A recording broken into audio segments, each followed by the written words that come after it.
The glass of champagne glittered under the ballroom lights, golden bubbles rising like tiny secrets waiting to burst.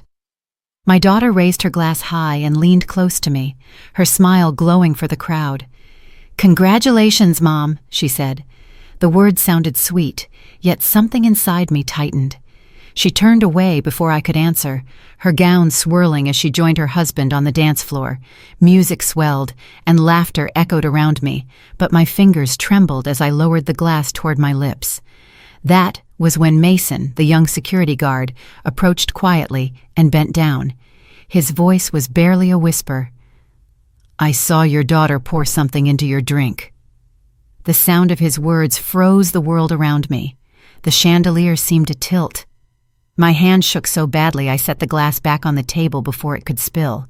I stared at the golden liquid, its glow suddenly sinister, as though it knew something I did not. My heart pounded against my ribs, but I kept my face still. No one else could know. Not yet. "My name is Lydia Coleman. I am 68 years old, a mother, and until just a few weeks ago, a businesswoman who had spent 4 decades building a logistics company from nothing. Hours earlier, I had signed the papers that sold my company to Victor Sterling, a man who treated me with the kind of respect I rarely received from my own family. The price had been $63 million. Everyone here tonight celebrated that sale. They thought I was on the edge of a life of leisure, finally free. But at the very moment my daughter toasted me, I learned the truth that would change everything. Remember to like, subscribe, and share your thoughts below if you want to hear more grandma life stories filled with emotion, betrayal, and unexpected strength.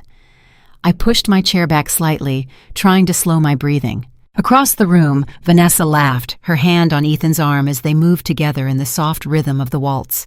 She looked radiant to the world, a dutiful daughter proud of her mother's success.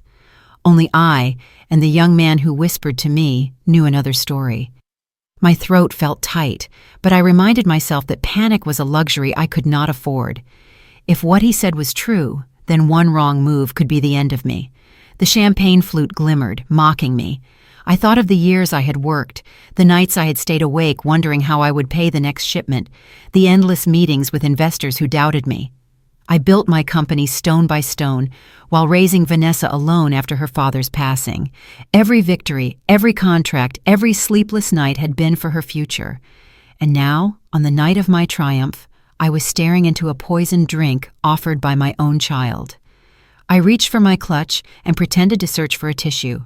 Instead, I tipped the glass slightly, watching the liquid slide back and forth. My mind screamed to demand an explanation. But another part of me, older, wiser, forged in years of quiet struggle, held me back. I could not reveal my fear here, not in this crowded hall filled with partners, bankers, and strangers. No one could know what I suspected. Not yet. Mason remained at my side, shifting nervously. His eyes darted around the room, as if afraid someone might have seen him approach me. He looked young, barely older than my grandson would have been if I had one. His loyalty touched me, even though I barely knew him.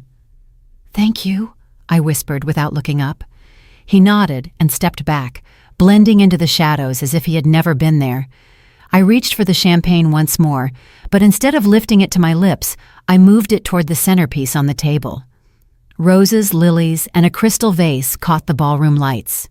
Slowly, carefully, I tilted the flute and let the golden liquid fall into the water below. It mixed with the petals, invisible now to anyone who glanced this way. I set the empty glass down and folded my hands in my lap, a picture of calm. Inside, however, my mind spun. The applause from the dance floor shook me back into the moment. Vanessa and Ethan bowed theatrically as though they were the stars of the evening, not me. My daughter's eyes flicked to my table, and for an instant I thought I saw a question there, a flicker of tension. Did she wonder if I had already drunk it? Did she expect me to falter? I met her gaze and smiled, thin and controlled. She smiled back, brighter, almost forced, before turning away. The evening stretched onward, but I was no longer part of it. Waiters moved with silver trays, clinking glasses filled the air, and Victor came by to shake my hand once more. He spoke warmly of the future, and promised that my company would be safe under his leadership. I nodded politely, my mind elsewhere. I could hardly hear his words over the echo inside me. My daughter, my own blood, might have tried to end me. I remembered her as a little girl with braids, running into my office after school, coloring quietly at my desk while I worked. I had thought those memories were treasures we both shared. Tonight they felt like ghosts mocking me, reminders of how far we had drifted apart. Somewhere along the way, my devotion had become a shadow she resented. I folded my napkin, rose from the table, and excused myself with a smile. No one questioned it. A woman my age is allowed to leave early. As I walked toward the exit, my heels clicking on the marble floor, I felt the weight of the night pressing down on me. Behind me, laughter swelled again, covering the silence of my departure. In the corridor outside the ballroom, I paused beneath a dim chandelier. My reflection in the gilded mirror looked pale, older than I had felt just hours ago when I signed those papers. I touched my face gently, then clenched my hand. This was not the end of my story. Whatever game my daughter and her husband were playing, I would not walk blindly into it. I had survived harder battles before. I would survive this. As the elevator doors closed around me, I breathed deeply, the first steady breath of the night. The golden drink was gone, but the danger remained. I knew one thing for certain. I could never look at my daughter the same way again. Now, with the night's celebration behind me and the echo of betrayal still ringing in my ears, I had to decide what my next move would be. When I left the hotel ballroom that night, the city lights outside looked different. They were bright and glittering, but to me they seemed sharp, like shards of glass cutting into the dark.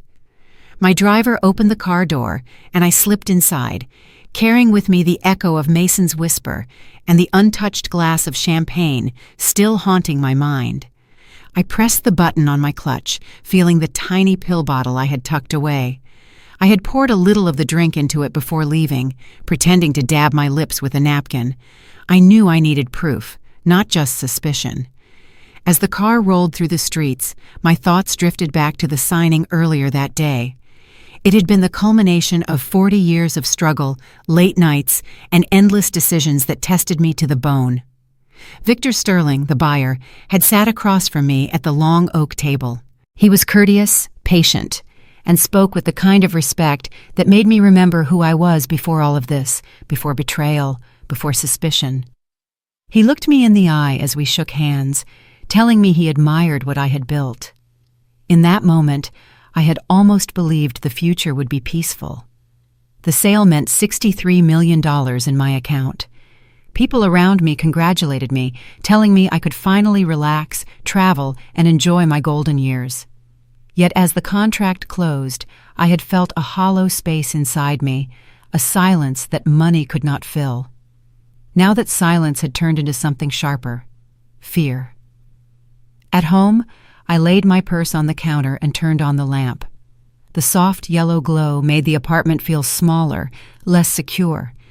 I took the tiny bottle out and placed it on the table, staring at it as if it could answer me. If Mason had not spoken up, would I have lifted that glass? Would I already be lying on a cold floor somewhere while Vanessa wept crocodile tears for the cameras? I sat down, trying to slow my racing thoughts. My daughter had smiled so sweetly when she toasted me. I remembered the exact way her eyes shone, the way she touched my arm lightly, almost tender. How could that same hand have tipped something into my drink? The question dug deep into me, like claws. I knew I couldn't accuse her outright. That would end in denial, rage, and a family war I wasn't ready to ignite without proof. No, I had to move carefully. I opened the drawer and found a small box of old envelopes. Into one, I poured the rest of the champagne I had hidden in my clutch. The liquid soaked the paper almost instantly, but I sealed it tightly. It was clumsy, but it would be enough for a lab to test. The apartment felt too quiet, too still. I walked into the living room and looked at the framed photos on the shelf. Vanessa at 12, holding a trophy from her spelling bee. Vanessa at 18, smiling in her cap and gown. Us together at her wedding, me holding her hand while Ethan grinned at the camera. My throat tightened as I looked at each one. somewhere between those smiles and tonight's whisper from Mason, I had lost my daughter. Or maybe she had lost me. I went to the window and looked down at the street. Cars moved steadily, people hurried along the sidewalks, their lives untouched by mine. To them, I was a woman who had just sold her company for millions, lucky beyond measure. None of them would suspect that I was standing here questioning whether my only child had just tried to kill me. The thought should have broken me, but instead it steeled me. I remembered the early years, when banks refused me loans, when I had to beg suppliers to trust me, when I signed my house away as collateral just to keep the company afloat. I had survived by keeping calm, by planning, by never showing weakness. That woman, the fighter, still lived inside me. Tonight, she stirred awake. I carefully placed the envelope and the small bottle in a locked drawer in my desk. Tomorrow, I would take them to a private laboratory. If my suspicion was wrong, then I would apologize silently to Vanessa and bury the thought forever. But if it was right, then I needed to be ready. I poured myself a cup of tea, the steam rising in soft curls, and tried to steady my nerves. I thought again of Victor Sterling, the way he had told me, "You built something no one else could." His words reminded me that I wasn't just a mother, or a widow, or an old woman to be pitied. I was still the same Lydia who had built an empire out of sweat and stubbornness, and I would not let anyone, especially my own blood, strip that from me. The phone rang. I nearly dropped the cup. My hands shook as I reached for it, half expecting it to be Vanessa. But it was only Harriet, my old friend from the bank, calling to congratulate me again on the sale. Her warm voice carried through the line, and for a moment I almost told her everything. But no, not yet. Harriet was sharp and loyal, but even she could not be brought into this without evidence. I thanked her, told her I was fine, and hung up. The silence returned, heavier now. I sat back in my chair, clutching the phone, my mind racing. Vanessa's smile, Ethan's calculating eyes, Mason's whispered warning. They all spun around me, pieces of a puzzle I did not yet know how to solve. I went to bed that night, but found no rest. The sheets felt cold, and my body would not relax. Every time I closed my eyes, I saw the champagne bubbling, rising, threatening. I imagined myself drinking it, my heart slowing, my breath stopping, while Vanessa leaned over me with false sorrow. I opened my eyes in the dark, promising myself I would never give her that chance. By morning, my decision was clear. The bottle and the soaked envelope were tucked safely into my bag.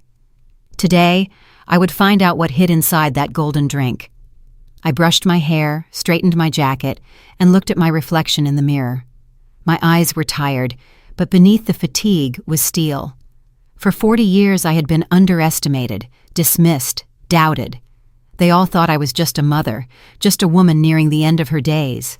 They were wrong. The following morning, I stepped out into the chill air with my bag clutched close to my side. Inside it were the envelope and the tiny bottle, the silent witnesses to what had almost happened to me. The city looked ordinary, people rushing with coffee cups in hand, unaware of the storm that had taken root in my life. I felt as though I was walking in two worlds at once, the familiar routine of a businesswoman who had just retired, and the darker path of a mother who now suspected her own daughter. My first stop was a discreet private laboratory. I knew the head technician there from years ago when my company handled medical shipments. He didn't ask many questions when I slid the envelope and bottle across the counter. "Run everything," I told him quietly, "and don't file it under my name. Just call me when you have the results." His eyes widened slightly, but he nodded. That small exchange reminded me that in business, as in life, the most valuable asset was trust built over years. From there, I walked into the lobby of a bank tower. Harriet Lowe had her office on the 22nd floor. She had been my colleague once, decades ago, before she rose through the ranks to become a senior director. Harriet had always been the kind of woman who spoke with authority, but carried warmth in her eyes. She had been there when my husband passed, sending flowers without fanfare. She had celebrated Vanessa's milestones with me. If there was one person I could rely on, it was her. "Lydia," she said as soon as I stepped into her office, her smile genuine. "I was hoping you'd stop by after the big sale." She gestured me to sit, then poured us both a glass of water. 63 million. You finally did it. I smiled faintly, though the number now felt like a curse. Yes, I did, but Harriet, I may need your help. I lowered my voice. I want my accounts reviewed. Every movement, every authorization. Quietly. No alerts to anyone else. Her brows furrowed, but she didn't question me. Of course, she said. Do you suspect something? I hesitated. Should I tell her everything? The champagne, Mason's warning, the way Vanessa's eyes had flickered? No, not yet. Let's just call it intuition, I said. Harriet had known me long enough to hear the truth in my tone. She nodded once, then tapped her keyboard, beginning the process. Leaving her office, I felt a small measure of strength return, but strength alone would not be enough. I needed a legal shield. That was when I called Sophia Grant. She was new to my world, a legal assistant barely in her 30s, but her resume had caught my eye when she applied for a part-time role after my sale. Her cover letter had been raw, describing how her own family had exploited her inheritance when she was younger. That kind of pain leaves a mark, one I recognized immediately. She met me in a cafe near the courthouse, tall, with a quiet confidence that belied her age.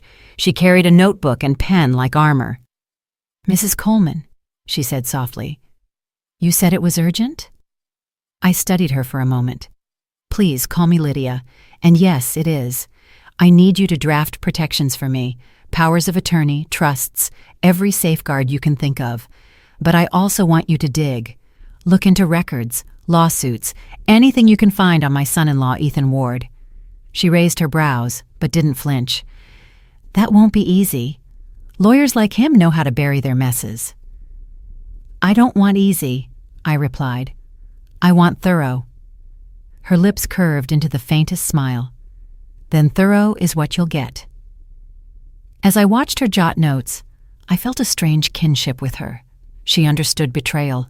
She carried it in her bones the same way I now did. That afternoon, I received my first piece of confirmation. Sophia called back, her voice hushed with urgency. I found something. Years ago, Ethan's father filed a complaint against him, elder financial abuse. It was settled quietly, dismissed before trial. But the record exists. He pressured his father to sign over property. It's the same pattern he's trying now. My chest tightened. So Mason's warning wasn't paranoia. It fit into a bigger pattern. My son-in-law had history. Vanessa had married into calculation and greed. I thanked her and hung up, gripping the phone until my knuckles whitened. The pain of knowing my daughter's choice cut deep, but the knowledge also sharpened my resolve. That evening, as I sat at my desk, I sifted through old contacts, wondering who else I could trust. One name stood out, Detective Marcus Hale. Years ago, when my company's servers were hacked, he had been the officer assigned. We had shared many long conversations, his steady presence keeping me calm during the storm. He had a reputation for honesty, rare in his line of work. If things escalated, he would be my anchor. I dialed his number. Marcus, I said when he answered. It's Lydia Coleman. Well, he replied warmly, I was just thinking of you when I read the news. Congratulations. Retirement at last. I hesitated before responding. Perhaps. Marcus, I may need your advice. Not officially, just as a friend. Someone may be trying to undermine me. His voice grew serious. Undermine how? Financially. Maybe more than that. I can't explain everything yet, but I need to know what protections I have if family is involved. There was silence on the line, then a steady reply. Lydia, you know I don't take sides in family matters, but if you have evidence, I'll stand by it. I'll make sure no one sweeps it under the rug. His words steadied me. That was all I needed for now, a reminder that truth could be defended. By nightfall, I had set the first bricks of my wall, Harriet at the bank, Sophia at the legal desk, Marcus on the law enforcement side. Each of them represented a different pillar of protection, financial, legal, and factual. My circle was small, but strong. Yet as I sat alone in my apartment, sipping tea in the dim light, I could not ignore the ache in my chest. This was my daughter I was guarding myself against. This was the girl I had raised, the child I had kissed goodnight. And now, in the shadows, she was my enemy. I closed my eyes, whispering to the silence, "Why, Vanessa?" But no answer came. The call came just after breakfast, when the morning sun was spilling through my window and the city outside was waking to another day. I stared at the phone for a long moment before answering, already knowing who it would be. Vanessa's name lit up on the screen. My thumb hovered over the green button, part of me wanting to let it ring, to protect myself with silence. But silence would only feed her suspicion. So I answered. "Hi, Mom," she said, her tone syrupy sweet. "How are you feeling after last night? It was such a beautiful party, wasn't it?" I forced my voice steady. "Yes, it was. Thank you for arranging the toast. You looked radiant." She laughed lightly, though I heard the edge beneath it. "Well, it was your night. You deserve to be celebrated. After all, you sold the company for such an incredible amount. 63 million. That must feel unreal." The way she lingered on the number sent a shiver through me. I pressed my fingers against the cool marble counter, grounding myself. "It's just a number," I replied calmly. "What matters is the work that built it." There was a pause on the line, subtle but telling. "Of course," she said finally. "But you don't have to keep carrying all that weight anymore. Ethan and I were talking, and we think it might be smart for you to set up a family trust, something that ensures the money is managed properly, so you don't have to worry about it. We could handle the details for you." Her words slid into the air like silk, but I heard the hooks beneath them. I let a quiet beat pass before answering. "That's thoughtful of you. I'll consider it." Vanessa's tone brightened instantly, as if my vague response was a victory. "Wonderful. Ethan's already drawn up some drafts we can show you. Nothing complicated, just a structure to keep everything organized." I kept my voice neutral. "That was fast." She chuckled, a little too quickly. "You know Ethan. He's always prepared." Prepared. The word lodged in my chest. Too prepared, perhaps. I imagined them late at night, whispering across their kitchen table, planning out how to ease me out of my own fortune.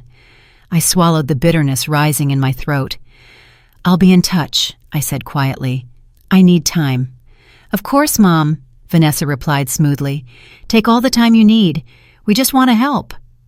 When the call ended, I set the phone down carefully and stared at it, as though it were another glass of champagne, gleaming but dangerous. My daughter's voice had been warm, affectionate even, but her words were a mask. She had circled the money like a hawk, cloaking her hunger in the language of concern. I walked to my desk and opened the drawer where I had tucked away the papers Harriet had sent overnight. She had already found unusual activity, minor authorizations attempted on one of my accounts, small transfers that had been blocked but logged. None had succeeded, thanks to the safeguards already in place, but it was proof enough that someone was testing the gates, and Harriet had no doubt who stood behind those attempts. The phone buzzed again, this time a message from Ethan himself. His words were polished, lawyerly. "Good morning, Mrs. Coleman. I hope you are well. I've attached a few preliminary documents regarding the family trust we mentioned. Let's schedule a time to review them at your convenience. It's all in your best interest, of course." I opened the attachment with careful hands. My eyes scanned the lines. Legal language filled the page, smooth and convincing. But buried in the details was the truth. If I signed, I would relinquish authority over my estate. The trust would place Vanessa and Ethan as co-managers, with broad discretion. They had written me out of my own fortune with a smile. A tremor passed through me, not of fear, but of rage. I had spent a lifetime fighting for every inch of ground I stood on, and now my own daughter's husband thought he could reduce me to a signature, an obstacle to be managed away. Still, I forced myself to breathe. Anger was fire, and fire without control consumes everything. I would not let them see me burn. I would let them think I was naive, hesitant, perhaps even weak. I would let them believe their plan was working. I picked up my pen and wrote a simple reply. "Thank you, Ethan. I'll look it over. Perhaps we can meet later this week." Pressing send, I sat back in my chair and allowed myself a small, cold smile. They thought I was walking toward their net, but I was already weaving my own. The rest of the day passed in a haze of phone calls and quiet planning. Sophia stopped by in the afternoon, carrying a folder of her own. "I've gone through Ethan's history more carefully," she told me. "He's good at covering his tracks, but patterns leave shadows.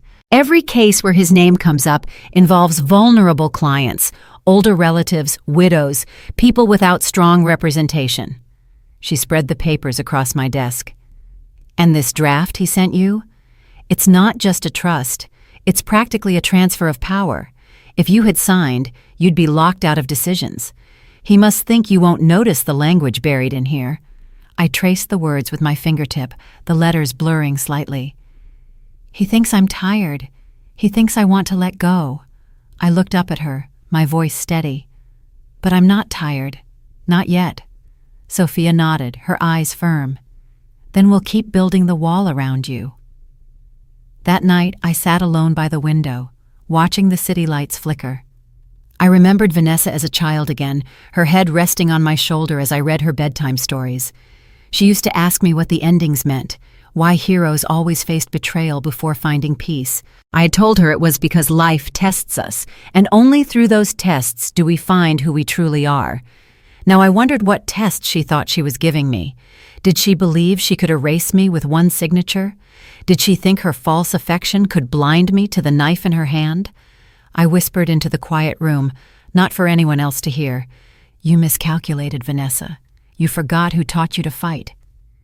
The city moved outside my window, unaware of the silent war beginning in my home. But I was ready. Inside a plain manila folder tucked into my bag, I had spent the night replaying Vanessa's voice, her silky words circling the idea of a trust, as though she were offering me comfort. But comfort doesn't come with prepared legal drafts waiting on the other end of a phone call. Comfort doesn't come laced with poison in a champagne glass. Comfort is what she had stolen from me. I arrived at the private laboratory as soon as their doors opened. The technician I had known for years took one look at me and said nothing, simply guiding me into a back office. I placed the folder on the desk between us, my fingers stiff from holding it so tightly. "Run a full toxicology," I said quietly. "Every test you have. I need to know what's inside." He nodded, his face unreadable, and promised to call within hours. Walking out into the morning light, I felt a strange relief. The waiting would be difficult, but at least the truth was moving closer. Back in my apartment, Sophia arrived shortly after with her notebook and laptop. Her dark hair was tied back, and she carried the focus of someone who had no intention of being intimidated by polished lawyers like Ethan. "I've been reviewing the drafts he sent you," she said, sliding her laptop onto my kitchen table. "The language is buried, but it's clear. If you signed, you'd lose control not only of the funds, but of your right to challenge future decisions. It's more than a trust. It's a trap." I leaned over the screen, reading the words again, this time with her explanations cutting through the fog. "They really believe I wouldn't notice," I murmured. Sophia's eyes softened. "Because they think you're tired. Because they think 68 means vulnerable." I looked at her, seeing in her face the same scars betrayal had carved into mine. "Then they've underestimated me." Before she could answer, my phone buzzed. It was the lab. I stepped into the other room, my heart hammering. The technician's voice was calm but heavy. "We found 2 substances. One is a sedative that causes confusion and memory loss. The other is a clotting agent. Combined with certain medications, it could trigger a stroke or worse. This wasn't an accident, Lydia. Someone meant to harm you." The words rang in my ears long after the call ended. My hand shook slightly as I set the phone down. Proof. Cold, scientific proof. When I returned to the kitchen, Sophia was watching me closely. "They found something, didn't they?" I nodded, my throat tight. "Yes, enough to end me." Sophia closed her notebook slowly. "Then we move forward carefully. This isn't just family drama anymore. It's a crime, but without visual proof, it's your word against theirs." As if summoned by fate, my phone buzzed again. This time it was Mason, the young security guard. His voice trembled slightly when I answered. "Mrs. Coleman? I wanted to let you know. I have a copy of the camera feed from last night. It shows your daughter leaning over your glass. I don't know if you need it, but I thought you should have it." My knees almost buckled. "Mason, you don't know what this means. Can you bring it to me?" "Yes, ma'am. Tonight, after my shift." I hung up, staring at the phone in disbelief. The universe had given me what I needed, not just the word of a witness, but a recording. That evening, Mason came by, dressed still in his uniform. He held out a small flash drive like it was something dangerous. "I shouldn't be giving you this," he said nervously, "but I saw what I saw. It didn't feel right to keep quiet." I placed my hand on his, steadying him. "You did the right thing." After he left, Sophia and I plugged the drive into her laptop. The footage was grainy, but clear enough. There was Vanessa, elegant in her gown, leaning over the table. Her hand hovered just above my glass for only a second, but in that second everything changed. Watching it, my chest tightened with both rage and sorrow. This was no longer suspicion. This was certainty. Sophia whispered, "This is undeniable." I pressed my palm against the table, grounding myself. "No, it's only the beginning. They won't give up because of this. They'll strike harder now, more desperate." I thought of Harriet at the bank, the failed attempts to move money. I thought of Ethan's careful wording, his calculated smile. If Vanessa had the heart to pour poison into her mother's drink, then she had the heart to push even further. And Ethan, with his history, would not hesitate to use the courts to his advantage. Later that night, I called Marcus. When he picked up, his voice was firm. "Lydia, what do you have for me?" I told him everything. The lab results, the footage, Mason's testimony. He exhaled slowly. "This is serious. If you want, we can open an investigation immediately." But I shook my head, even though he couldn't see me. "Not yet. I need to stay ahead of them. If we go public too soon, they'll paint me as paranoid, senile, or worse. I need to be prepared for their next move. Then I'll strike." Marcus's silence stretched before he answered. "You're playing a dangerous game, Lydia, but I'll be here when you're ready." I ended the call, standing by the window as the city lights flickered below. In my hands, I held proof of betrayal. Yet proof alone would not protect me. They would come again, and harder. I had to be ready to shield myself not just with evidence, but with strategy. For the first time in days, I felt the old fire inside me fully awake. The same fire that built a company against impossible odds. The same fire that raised a daughter alone. They thought they could snuff it out with a glass of champagne. When I unlocked the door to my apartment the next evening, I knew something was wrong. The light in the hallway seemed too sharp, the air too unsettled, as though the walls themselves were holding their breath. I set my bag down gently and scanned the room. A drawer near my desk sat slightly ajar. I never left it that way. My stomach tightened. Vanessa had been here. I walked slowly through the apartment, my heels silent on the wooden floor. The framed photos on the shelf were exactly where I had left them, but the edges of one had been shifted a fraction of an inch, a detail only I would notice. She had looked at them, perhaps at her own younger face smiling from behind the glass. I felt a cold sadness sweep through me, knowing she had stood here in the silence, rifling through her mother's life as if it were nothing but evidence in a case. I opened the desk drawer wider and found the files disturbed. My will had been in there. The papers were stacked differently now, too neat, as if someone had read them and tried to disguise their curiosity. My hand brushed over the documents, and I knew I needed to move faster. The locks on my doors meant nothing if my daughter believed she had a right to everything I owned. The next morning, I called Harriet at the bank. She answered briskly, but I heard the concern in her tone when I explained what I had found. "Lydia, you need to lock down your accounts immediately. If she's already bold enough to enter your home, she's bold enough to attempt a transfer." Within hours, I was in her office, signing forms that froze my main accounts temporarily. Harriet leaned forward across the desk, her eyes sharp. I also found something troubling. There was an attempted authorization last week, using what appeared to be your signature. It was flagged and stopped, but whoever tried it had access to details only someone close to you would know. I felt my breath catch. "You're telling me they've already tried to impersonate me?"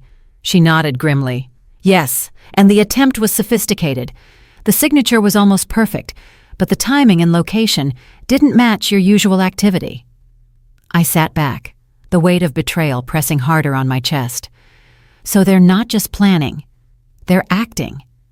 Harriet placed her hand over mine gently. "You've always been stronger than anyone gives you credit for. Don't let them convince you otherwise." Leaving the bank, I carried copies of the flagged attempt in my bag. My fingers brushed over the paper, the ink that pretended to be mine. It was like seeing my own ghost, a forgery meant to erase me. When I returned home, Sophia was waiting at my kitchen table, her laptop open, pages of notes scattered around. She looked up quickly. "I've been reviewing guardianship cases," she said. "It's a common tactic. Children claim their parents are unfit to manage their affairs, especially after a major financial change. If they file, it could strip you of control." Her words pierced me. "You think they would go that far?" She met my eyes without flinching. "Given what they've already done, I think it's not just possible. It's likely." I lowered myself into the chair across from her, the world narrowing around me. "Then we prepare." Sophia's eyes softened. "I also found something else. There was an email sent to one of your banks yesterday, attached with a power of attorney form. It had your name, but the signature was forged. If Harriet hadn't frozen the accounts, it might have gone through." The anger that had been simmering inside me rose, hot and steady. "They forged my name. They're not waiting for me to sign. They're taking what they want, regardless." Sophia leaned forward. "Which means we need to draft your new will immediately. One they can't touch or twist. And we need to put it under lock so secure they can't even breathe on it." By evening, we had sat with a trusted lawyer and rewritten the document. Every clause was tightened, every loophole sealed. My estate would flow into a foundation I would control until my last breath. Vanessa's access would not be automatic. She would have conditions. That night, alone again in my apartment, I changed the locks. The metallic click of the new key sliding home was a sound of defiance, a reminder to myself that I still held control. I walked through each room, reordering the photos, realigning the papers, reclaiming my space inch by inch. Yet beneath it all was the gnawing ache of betrayal, that my own daughter had turned my sanctuary into her hunting ground. As the city outside settled into its evening hum, I stood by the window and looked out at the skyline. I could almost see her face reflected in the glass, not the sweet smile of the girl who once rested against my shoulder, but the cold determination of a woman who saw me as an obstacle. The reflection blurred as my eyes filled, but I didn't let the tears fall. Not yet. I whispered into the night, steady and calm. "You will not win, Vanessa. You may know my signature, but you will never own my soul." The shadows of my apartment stretched long, wrapping around me like armor. I felt the fire in my chest burn stronger. I invited them to my apartment under the pretense of wanting to talk about the trust. My voice on the phone was even, polite, almost weary, and Vanessa seemed pleased at the suggestion. "Of course, Mom," she had said brightly. "We'll come by tonight. We'll bring dinner. You shouldn't be cooking at your age anyway." At my age, I let the comment pass. There would be no point in fighting her tone over the phone. Tonight, the fight would be in person. The evening fell quiet around my home. I set the table with calm precision, the clink of plates and glasses steadying my nerves. The air smelled faintly of lemon polish and the roses I had bought earlier, a small attempt to disguise the sharpness of the moment. As I lit the candles, I thought about the champagne glass at the hotel, the golden glow that had carried betrayal inside it. Tonight, I wanted no wine, no liquor. Only water sat in the glasses. When the knock came, I opened the door to find Vanessa smiling, carrying a basket of food. Ethan followed behind her, his tailored suit too perfect, his eyes already scanning the room like a man entering a courtroom. He set the basket down on the counter and gave me a lawyer's smile. It's good to see you, Lydia. I think tonight will clear up a lot of things. I returned his smile with one of my own, thin and steady. Yes, clarity is what I want too. We sat at the table, the three of us framed by candlelight. Vanessa began with small talk, her voice light, her hands moving gracefully as she served the dishes she had brought, but her eyes flicked to Ethan often, as if waiting for a signal. Finally, he reached into his briefcase and slid a folder across the table toward me. These, he said smoothly, are the trust documents we mentioned. We kept them simple to ease your mind. You don't need to worry about the details. We'll handle the administration. All you need to do is sign, and everything will be protected. I let my fingers rest on the folder but did not open it. Protected from what? I asked softly. Ethan's smile tightened. From complications, from taxes, from people who might want to take advantage of you. And you think I can't manage that myself? I kept my voice calm, almost curious. Vanessa leaned forward quickly, her eyes wide with feigned concern. Mom, it's not like that. We just want to take some of the burden off you. You've carried everything for so long. Let us do something for you. I studied her face in the candlelight, the same face that had once pressed against my shoulder as she fell asleep during bedtime stories. Now that face was carefully composed, every smile rehearsed. You think I'm burdened? I asked. You think I can't handle my own life? Vanessa reached for my hand, but I pulled it back slowly. Her mask cracked just for a second, and I saw the flash of irritation in her eyes. Ethan cleared his throat, his voice still smooth. Lydia, it's the sensible step. Courts often encourage these structures for someone at your stage in life. You've done enough. Let us handle the rest. I opened the folder finally, scanning the pages. The legal jargon rolled across the paper like a tide meant to drown me, but I had Sophia's explanations in my mind, each clause already exposed. My eyes lingered on the section that would strip me of decision-making authority. I closed the folder gently and folded my hands over it. Tell me something, Ethan, I said, my tone calm. If this trust is so protective, why does it remove my right to challenge your decisions? Why does it grant you power equal to mine, even greater if I disagree? Ethan's eyes flickered, the first crack in his polished armor. That's just standard language, he replied quickly. Nothing unusual.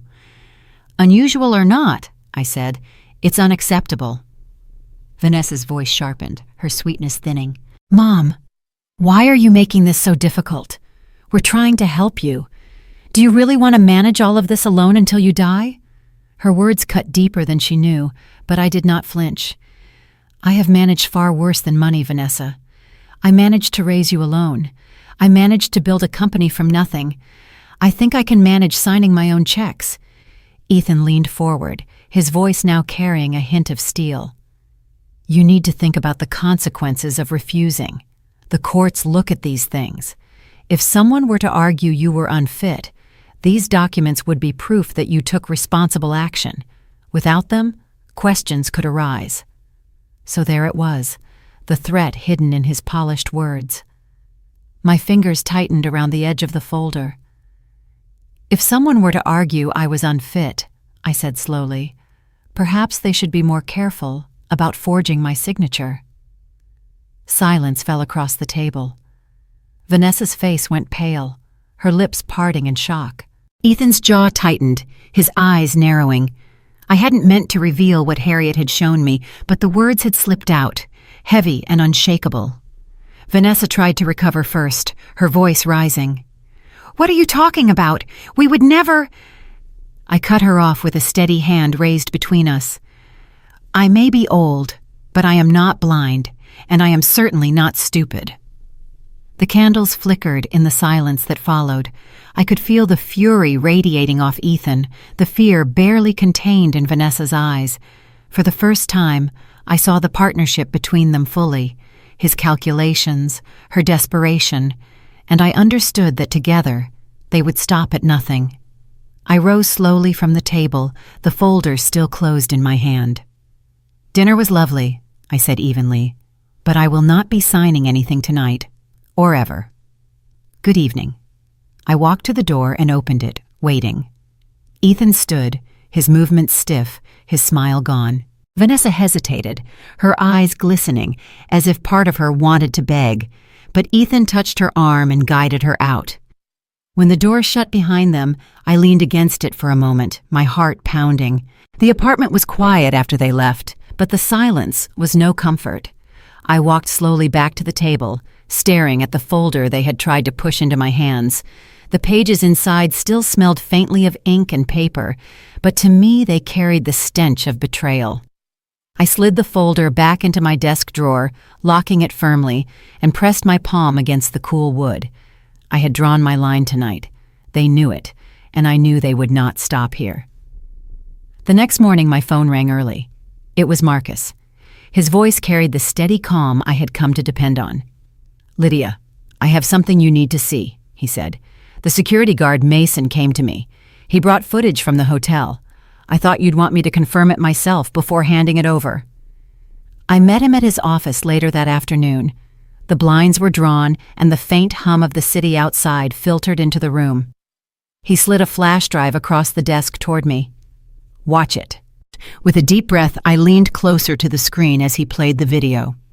The ballroom came into view, golden light spilling across the tables, and there was my daughter. Vanessa leaned casually over my place setting, her gown brushing the chair, her hand tilting ever so slightly over my glass. In seconds, she was gone again, her smile bright as she turned back to Ethan. I gripped the edge of the desk, my nails digging into the wood. Even though I had already known, seeing it with my own eyes shattered something inside me. The little girl who once clung to my hand at night was gone, replaced by a woman whose hand could so easily slip poison into a glass. Marcus's voice was steady. "The lab confirmed the substances. With this video and Mason's statement, you have evidence strong enough for an arrest." I shook my head, my throat tight. "Not yet. If I go to the police now, she'll deny it. Ethan will spin it, drag me into court, and paint me as unstable. They'll say I imagined it, that I'm paranoid after the sale. They'll claim guardianship and try to strip everything from me. I need to stay one step ahead." Marcus studied me for a long moment.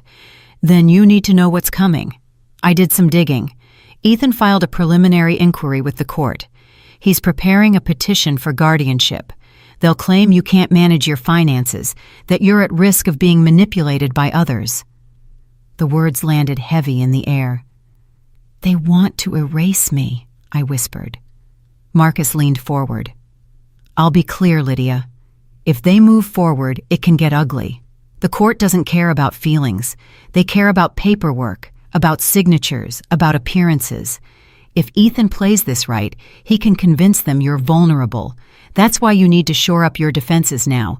Legal, financial, personal, every angle." I closed my eyes for a moment, letting the truth sink in. I had thought the poisoned glass was the worst betrayal. But this was deeper. They weren't just trying to end me quietly in a hotel ballroom. They wanted to take my life while leaving me breathing. They wanted to steal the years I had left, the dignity I had fought for, the independence I cherished. When I opened my eyes again, I felt something shift inside me. Grief hardened into resolve. "Then I'll fight them," I said firmly, "with every tool I have. They think I'm weak, but they've forgotten who taught them to stand." Marcus nodded, his expression unreadable. "I'll stand as a witness when you're ready. But remember, Lydia, the more evidence you gather, the stronger your hand will be." That night, back in my apartment, I sat with Sophia and Harriet. The three of us crowded around my table, papers spread across the surface. Harriet detailed the attempted transfers, her pen tapping against the blocked authorizations. Sophia outlined legal protections, her voice steady but urgent. "They'll argue you're unfit," Sophia said. "That's their weapon.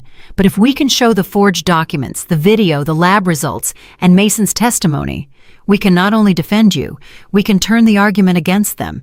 It won't just be you on trial. It will be them." I listened, my hands folded in my lap, my heart beating steady. "Then that's what we'll do. We'll build a wall so high they can't scale it, and so solid they can't crack it." The room grew quiet for a moment, the three of us breathing in sync, each carrying a piece of the burden. Outside, the city lights glimmered, indifferent to my private war. But inside these walls, I felt something rare. Not just fear, but strength. I stood and walked to the window, looking out at the skyline that had witnessed my life's work. "They think they can write me out of my own story," I said softly. "But they've forgotten that I am the one who holds the pen." Behind me, Harriet and Sophia exchanged a glance, and I knew they felt the shift too. The war was no longer hidden. It was open now, with sides drawn and weapons sharpened. The letter arrived on a gray Tuesday morning, tucked neatly into an envelope with the county court seal stamped on the corner. I knew what it was before I even opened it. My hands were steady as I slid the paper free, though my heart felt like it was trying to escape my chest. The words blurred for a moment, but I forced myself to read every line. Petition for guardianship, filed by Vanessa Coleman and her husband, Ethan Ward. They were asking the court to declare me incapable of managing my own affairs. I sat down slowly at the kitchen table, the paper spread out before me. It felt heavier than it should have, as though the weight of betrayal had been poured into the ink itself. For all their smiles, all their polished words about helping me, this was their true intention, spelled out in legal terms. They weren't content with trying to end me quietly in a hotel ballroom. Now they wanted to erase me in the eyes of the law, strip me of my voice, my dignity, and everything I had worked for. Sophia arrived within the hour, her eyes widening as soon as she saw the letter. She read it silently, then set it down with trembling hands. "They didn't waste time," she said. "This is fast. Too fast. They must have been preparing for weeks." I nodded. "That's what frightens me the most. How long has my daughter been planning to bury me alive?" Harriet joined us later that afternoon, bringing her own files. She spread them across the table, her sharp eyes scanning each line. "They'll argue you're vulnerable," she said flatly. "But these," she pointed to the attempted transfers and the forged signature flagged by the bank, "tell a different story. If we present this carefully, we can show that the danger isn't you, it's them." Her words gave me strength, but I also knew Ethan would not fold easily. He was a lawyer. He knew how to twist facts until they bent his way. He would paint me as paranoid, fragile, perhaps even delusional.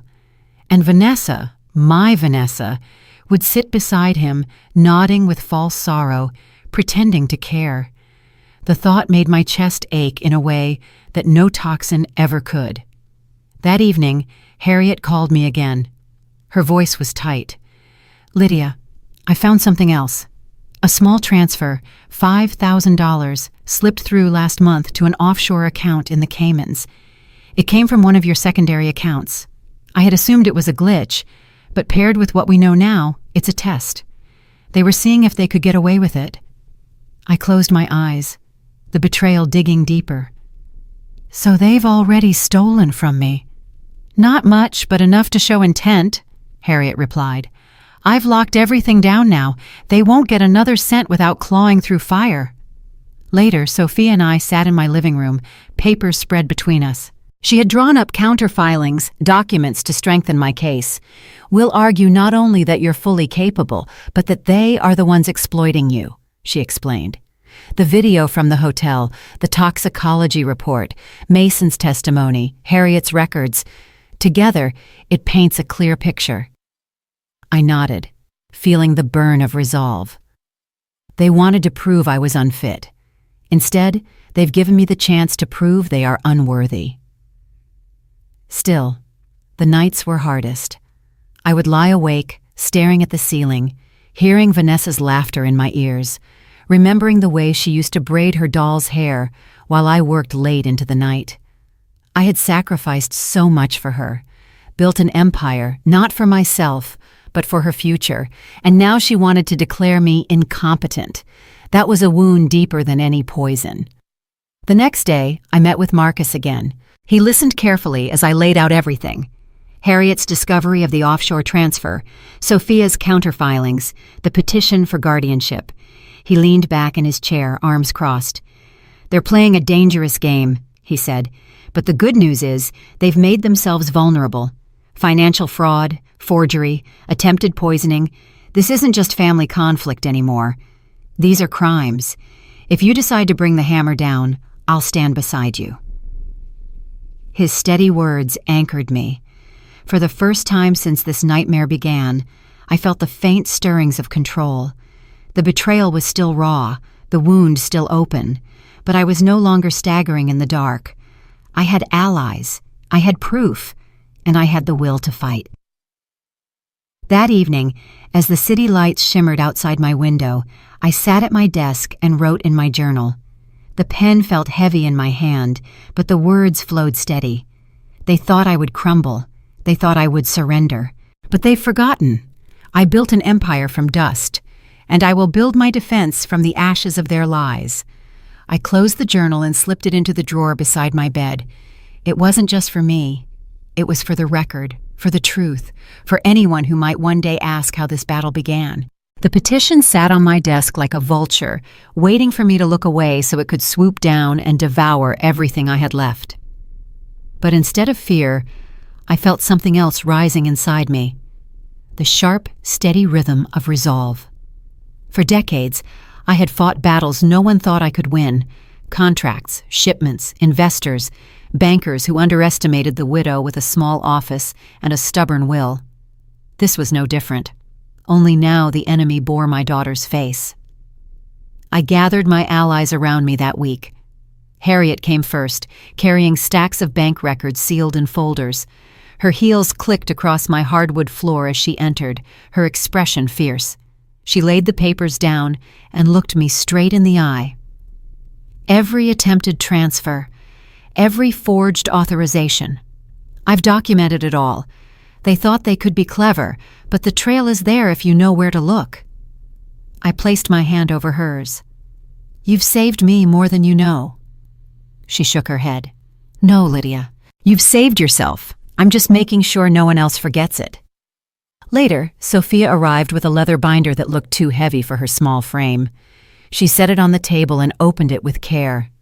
"This is your legal firewall," she explained, sliding page after page toward me. "A new foundation, registered under your control alone. The funds will be transferred here, safe from interference. The trust documents Ethan drafted won't matter if the assets are already protected." I scanned the pages, the language clear and airtight thanks to her meticulous work. "And if they try to challenge it?" I asked. Her eyes flashed with determination. "Then we fight them with their own tactics. We'll show the court not only that you're competent, but that you've taken every responsible step to secure your estate. You'll look like the model of prudence. They'll look like predators." As she spoke, I realized how far she had come in just a short time. She wasn't just an assistant anymore. She was my ally, my partner in this fight. I saw in her the younger version of myself, the woman who had once walked into boardrooms filled with men who doubted her and refused to leave without signing the deal. That evening, Marcus came by. He didn't carry folders or binders. Instead, he carried presence, the steady authority of law. He listened carefully as Harriet and Sophia laid out their work, then leaned back in his chair. "It's strong," he said, "very strong. Between the toxicology, the video, Mason's testimony, and the financial records, you have more than enough to counter their guardianship petition. But more than that, you have leverage. You can force them into a corner where their only choice is to reveal who they truly are." I nodded, the weight of his words sinking in. That's what I want.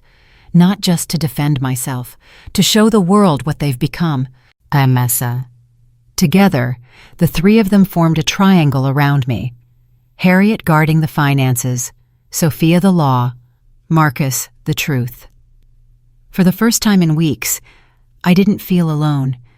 The isolation that had haunted me since Mason whispered in my ear was lifting, replaced by the strength of this circle. We worked late into the night, drafting documents, reviewing strategy, preparing for every possible angle Ethan might take.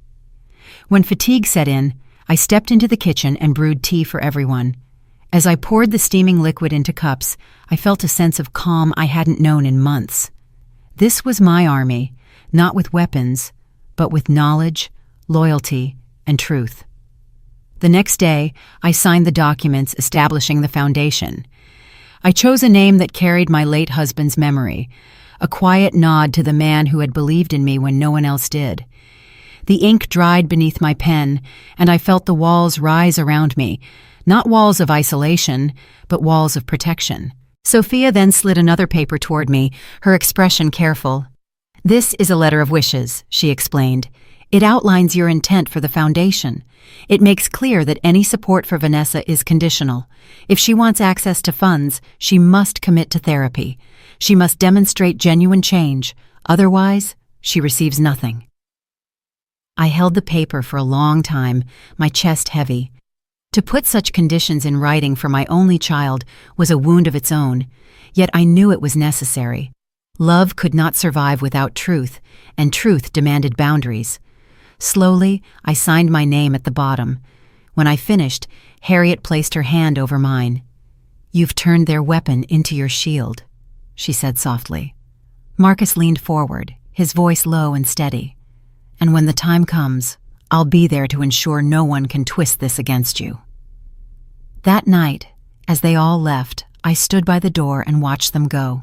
The apartment fell silent again, but it was a different kind of silence than before. Not the suffocating quiet of betrayal, but the steady calm of preparation. The battlefield was set. My allies were in place. I walked to the window and looked out over the city, the lights flickering like stars. For the first time in weeks, I felt a measure of peace. They had tried to break me, to declare me unfit. Instead, they had awakened a fire I thought had long gone cold. I wanted the meeting to happen on my terms. No more ambushes in my own home, no more phone calls dripping with manipulation. If they were going to face me again, it would be in a place I chose, under lights I controlled. So I called Vanessa, my voice calm, almost tired, as though I were yielding. "Let's have dinner together," I said. "At the hotel where we celebrated, just the three of us. I want to put this tension behind us." She didn't hesitate. "Of course, Mom," she replied, her voice a shade too bright. "Ethan and I will be there. I'm so glad you're ready to talk." When the call ended, I sat quietly at my desk, the line still humming in my ears. She believed me. That was good. Let her think I was surrendering.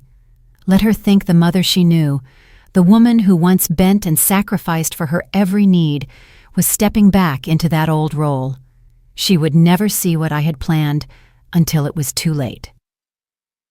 The evening arrived cold and crisp. The hotel's lobby gleamed under chandeliers, just as it had the night of the sale.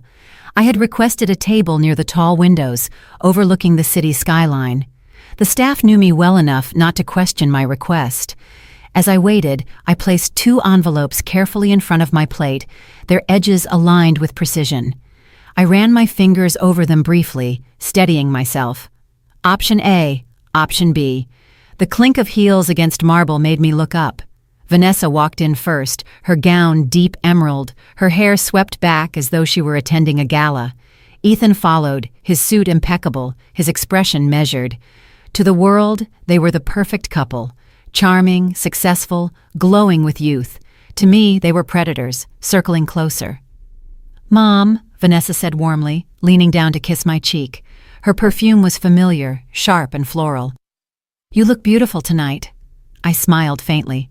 "Thank you. Sit down. Let's eat."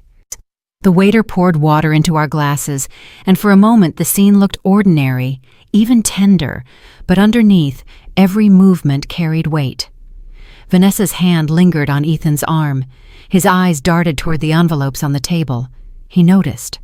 Dinner passed with shallow conversation, comments about the weather, the food, Victor Sterling's public praise of the company's transition. Vanessa laughed lightly, filling the air with her charm, but I saw the impatience behind her eyes. She wanted me to speak first. She wanted me to bend. Finally, she set her fork down and looked at me with practiced concern. "Mom, we've been so worried about you. The stress, the sale, everything that's been going on. We just want to make sure you're secure, that you don't have to carry this burden alone." Ethan leaned forward, his tone smooth. She's right, Lydia. We've already spoken with a few advisors. There are simple solutions. We just need your cooperation. Sign the trust, and all of this can be behind us. I lifted my glass of water and took a slow sip, letting the silence stretch. Then I set it down gently, the sound echoing louder than it should have. "Do you know what I see when I look at you two?" I asked softly. Vanessa blinked, her smile faltering. "What do you mean?" "I see the girl who once held my hand so tightly she was afraid to let go, and I see the man who promised to protect her, but instead taught her how to sharpen knives in the dark." Her lips parted, a flicker of unease crossing her face. Ethan shifted in his chair, but said nothing. I reached for the envelopes and placed them in the center of the table. Their edges caught the light, small but commanding. "These are for you," I said evenly. "Two paths. You will choose one tonight." Vanessa's hand trembled slightly as she touched the nearest envelope. "What is this?" "You'll find out soon," I replied.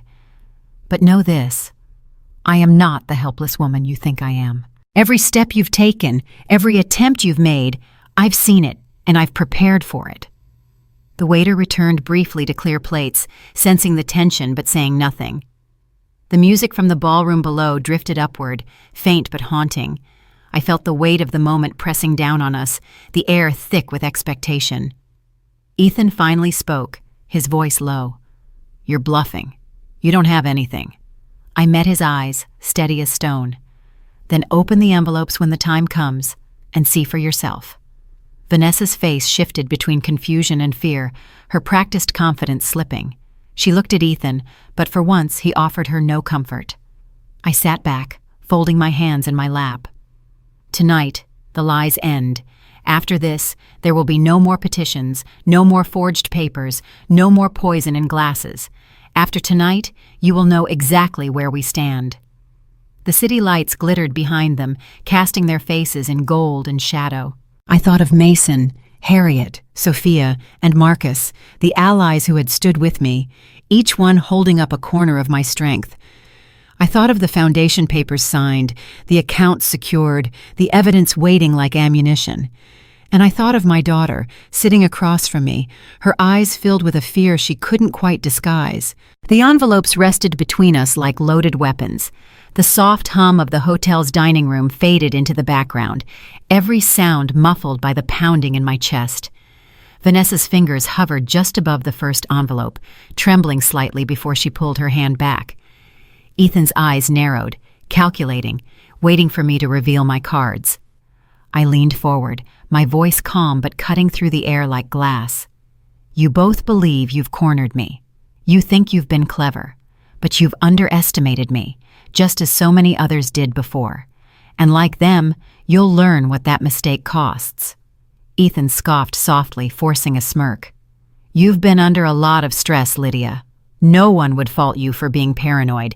These theatrics won't change the fact that the court will see reason. Guardianship is a responsible step." I slid the first envelope closer to him. "Then open this." He hesitated, then tore it open with practiced confidence. Inside was a set of documents, photocopies of the toxicology report from the private lab, detailing the substances found in my champagne. His smirk faltered. He flipped through the pages, his lips tightening as he realized exactly what they meant. I looked directly at Vanessa. "That drink you handed me, the one you so cheerfully toasted with, do you remember it?" Her face paled, her lips parting in protest. "I don't know what you're talking about." I didn't give her time. I gestured to Sophia, who stepped from the shadows of the room, holding a small laptop. With one click, the grainy footage from the hotel filled the screen. The camera caught Vanessa leaning over my glass, her hand lingering just long enough to drop something inside. Gasps rippled through the few diners nearby who had turned to watch. Vanessa's breath caught. This doesn't prove—" "It proves enough," I interrupted. "Enough for any judge to know exactly who is unfit. Not me. You." Ethan reached for the footage, his voice rising. "This could be anything. It's circumstantial. You can't—" Before he could finish, the doors to the dining room opened and Marcus walked in, his badge clipped discreetly to his belt. He carried the authority of truth itself, his presence shifting the air in the room. He approached the table and set down a signed statement from Mason, the guard. "Not circumstantial," Marcus said evenly. "Witness testimony, corroborated by lab results and recorded evidence." Ethan's face drained of color. For once, his words failed him. I slid the second envelope toward Vanessa, my voice softer now but edged with steel. "This one is your choice. Inside is a contract. Option A is prosecution, full charges, attempted poisoning, financial fraud, forged signatures, guardianship abuse. If I take it to court, you will lose everything. Your name, your career, your freedom." Vanessa's hands shook as she stared at the envelope, tears forming in her eyes. "Option B," I continued, "is conditional. You sign an agreement acknowledging my foundation as the sole manager of my estate. You agree to therapy.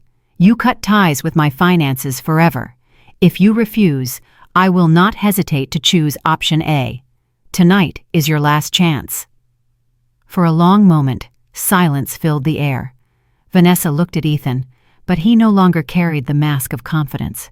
His jaw was tight, his eyes darting between Marcus, the laptop, and the papers on the table. He knew they were beaten. Vanessa's voice cracked. "Mom, how could you do this to me?" I felt the old ache in my chest, but I did not flinch. "How could you do this to me? I gave you everything, and you tried to take the only thing I had left, my dignity." Her tears spilled now, streaking down her cheeks as she gripped the envelope with trembling hands. She opened it slowly, eyes scanning the conditions written clearly inside. For the first time, her mask slipped entirely, revealing the frightened child I once knew. Ethan started to protest again, but Marcus's voice cut him down. "I suggest you stop talking, Mr. Ward.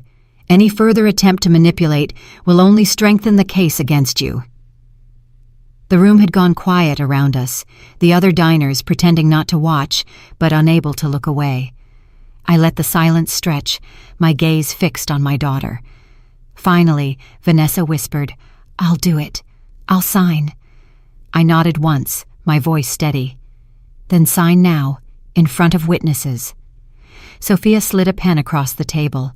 Vanessa's hand shook violently as she bent to the paper, her tears smudging the ink as she scrawled her name. The finality of the moment settled over us like a storm breaking. Ethan leaned back, his face pale, his career collapsing in the silence. Vanessa wept quietly, the mask of control gone. I sat taller, not with joy, but with the heavy calm of a woman who had fought and survived. I gathered the signed papers and slid them back into the envelope. "This ends tonight," I said softly. "There will be no more lies, no more schemes, only consequences." Vanessa looked at me through her tears, her voice barely audible. "You never understood me." My heart ached, but I answered evenly. "And you never understood me. But maybe with help, you can learn, if not for me, then for yourself." And the papers still lay between us, the ink from Vanessa's trembling signature not yet dry. I sat in silence, my hands folded neatly, while she cried softly across the table. Ethan's face had gone rigid, his jaw clenched so tightly that the veins in his neck stood out. For the first time since this began, he had nothing to say. The mask of the confident lawyer, the manipulator, had crumbled. Marcus collected the documents calmly, sliding them into a folder. His presence kept the room anchored, his badge a quiet reminder that truth had weight here. Sophia sat beside me, her eyes steady, her hand resting lightly near mine, as though to remind me I was not alone. Harriet had not been present, but I felt her strength and the safeguards she had built around me. My circle had held. Vanessa finally spoke, her voice hoarse. "I never wanted it to come to this." I met her eyes. "Then why did you let it?" Her tears spilled again. "Because I was tired of being second to you. Your company, your success, your name, everywhere I went, people saw Lydia Coleman's daughter, never Vanessa. I just wanted something of my own." The words cut, but they did not surprise me. I had sensed the resentment for years, hidden under forced smiles and distant phone calls. And so you chose to destroy me? To erase me from my own life? She shook her head weakly, her hands trembling in her lap. I didn't think it would go that far. Ethan said it was just a way to make sure everything was easier. Ethan finally snapped, his voice sharp. Stop talking, Vanessa. I turned on him, my voice low but firm. No, she will talk. For once, she will speak for herself instead of hiding behind you.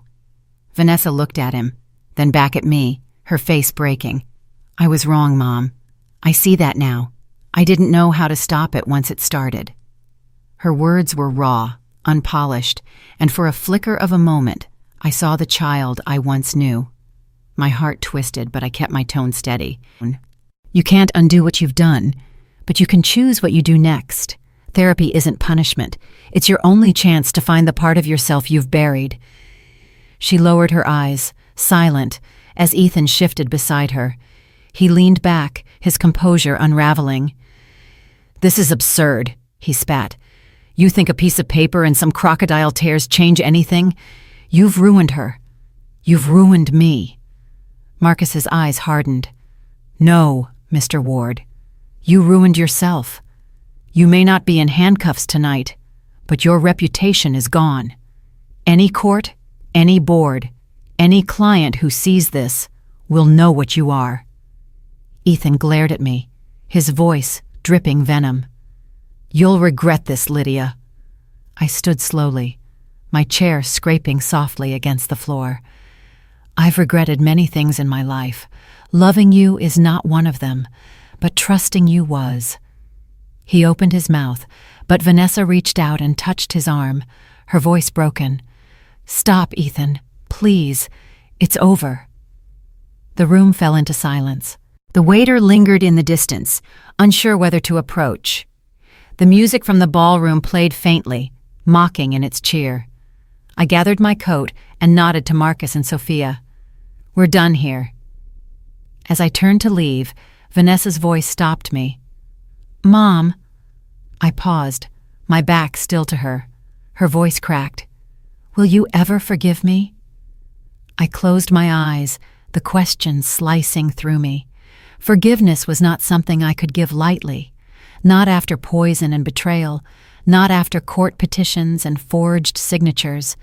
Slowly, I turned back, my gaze steady. I don't know, but I hope one day you'll be someone I can forgive. Her shoulders sagged, her sobs quiet, but unrelenting. Ethan sat beside her, silent now, defeated. Outside the hotel, the night air was cold and sharp. I breathed deeply, each breath clearing the remnants of candle smoke and bitterness from my lungs. Sophia walked beside me, her step steady. You did it, she said softly. No, I replied, my voice calm. I survived it. There is a difference. She nodded, her eyes shining in the streetlights. You're stronger than anyone I've ever met. Marcus joined us, his hands tucked into his coat. The fallout will be ugly, he warned. Ethan will lose clients, Vanessa will be broken for a while, but you, Lydia, you'll walk out of this with your name intact. I looked up at the stars, faintly visible beyond the city's glow. Intact, maybe, but never the same. Back home, I set the signed documents carefully into my safe. I touched the cool metal, knowing it was more than paper.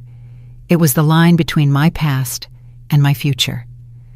I glanced at the photos on my shelf once again. Vanessa's smile stared back at me, frozen in time. I reached out and turned the frame face down. That night, I sat at my desk, pen in hand, and began to write her a letter. Not of forgiveness, not yet, but of possibility. I wrote of the conditions she had agreed to, of the therapy she must embrace, of the chance she still had to rebuild, not with my fortune, but with herself. My words were steady, honest, free of anger, but heavy with truth. When I finished, I sealed the letter in an envelope and set it aside. One day, when she was ready, she would read it. The following weeks unfolded like a long exhale after holding my breath for too long. The court petition was withdrawn, quietly and without spectacle, though whispers traveled quickly in certain circles. Ethan's law firm distanced themselves from him almost immediately, and I heard through Marcus that several of his long-term clients had already cut ties.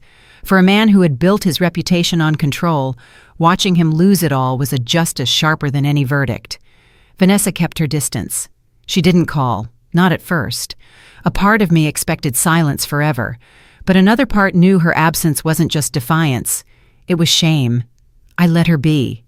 The foundation paperwork was complete, the accounts secure, the signatures sealed. I had chosen its name carefully, tying it to my late husband's memory, a quiet tribute to the man who once stood beside me as I built a life brick by brick. Harriet stood next to me on the morning of the announcement, her voice clear and unwavering as she spoke to a small crowd of colleagues and press. She explained how the foundation would dedicate itself to supporting women who had faced exploitation, whether in business, in family, or in the hidden corners of their lives where silence had been forced upon them. I stood behind her, listening, my hands clasped in front of me. When she turned the microphone over to me, I stepped forward. The lights from the cameras were bright, but not blinding. I looked out at the faces before me and spoke the only truth that mattered. Respect, dignity, legacy. These are not words written in contracts. They are lived through choices. This foundation is not about me. It's about every woman who has been told she is too old, too weak, too silent. Tonight, we begin proving them wrong. Applause followed, polite at first, then rising into something warmer. I caught Sophia's eyes in the crowd, her expression glowing with quiet pride. She had stood with me through each step of this war, and in her, I saw the promise of a generation that would not bow as easily as mine once had been asked to. Later, as the guests mingled, Victor Sterling found me by the refreshment table. His handshake was firm, his eyes sincere. "You've handled all of this with a grace most couldn't dream of," he said. "It's rare to see someone walk through fire and come out steadier." I allowed myself a small smile. "Grace doesn't mean it didn't burn." He inclined his head.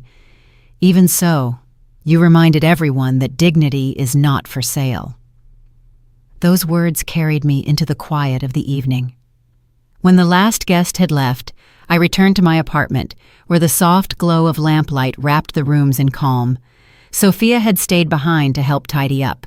She lingered at the window, looking out over the city.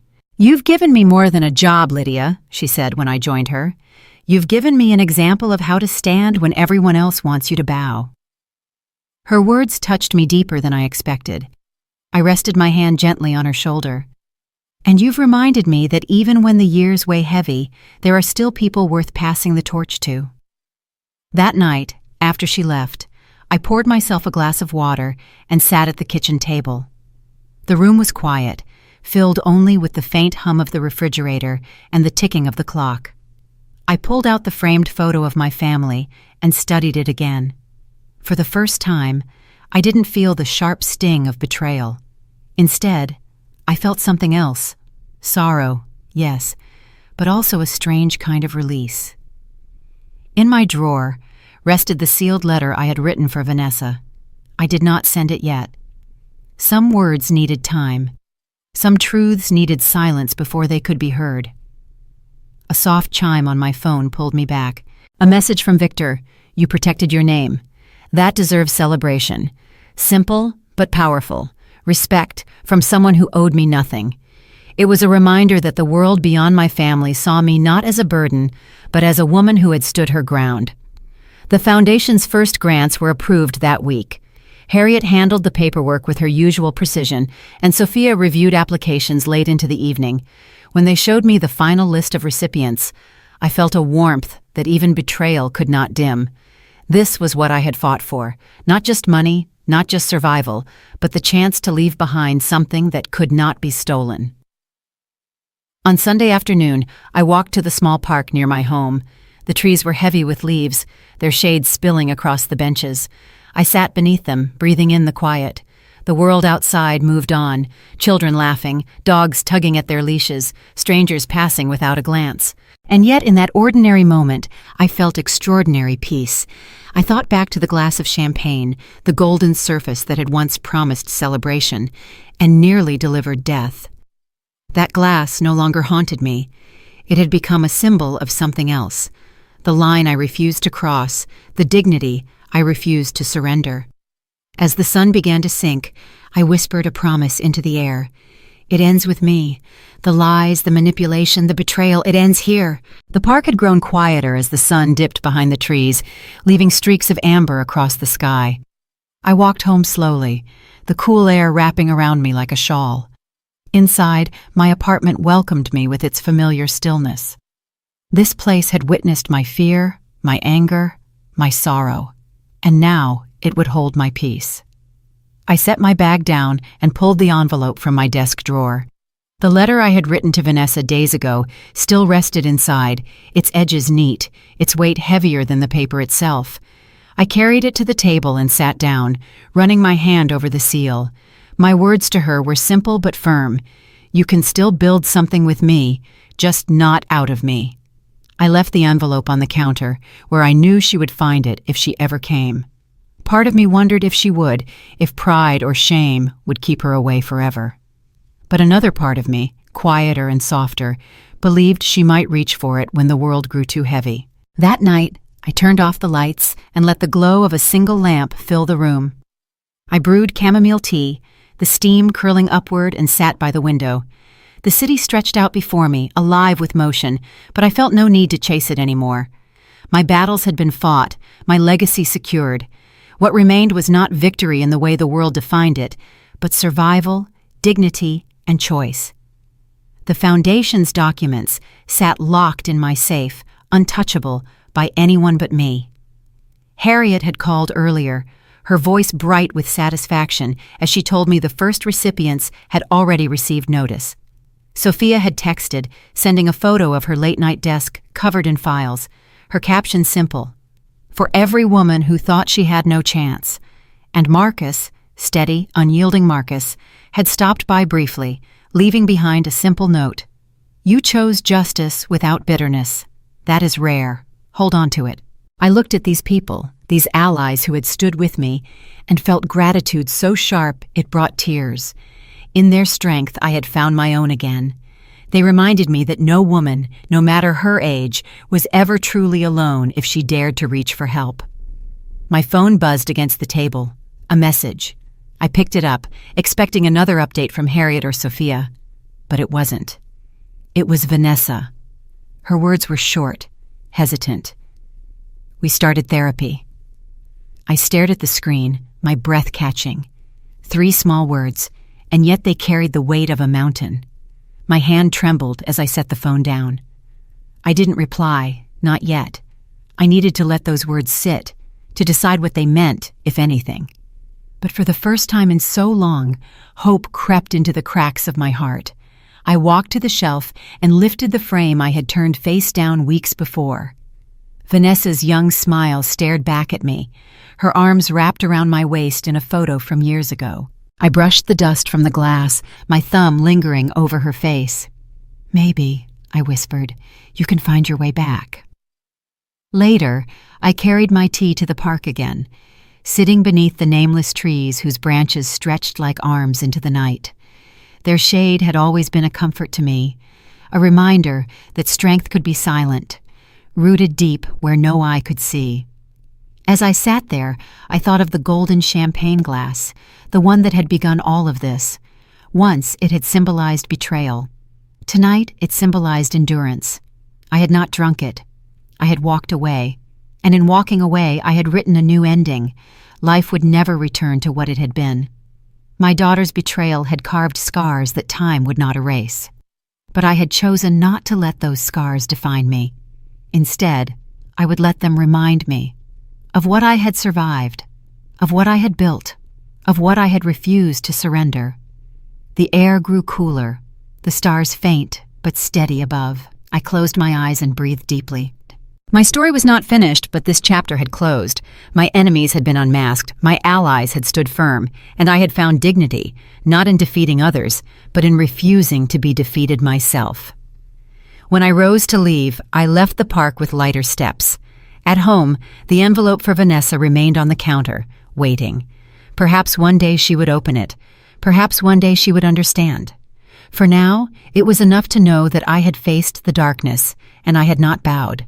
Quiet strength, quiet survival, quiet triumph. That was my legacy.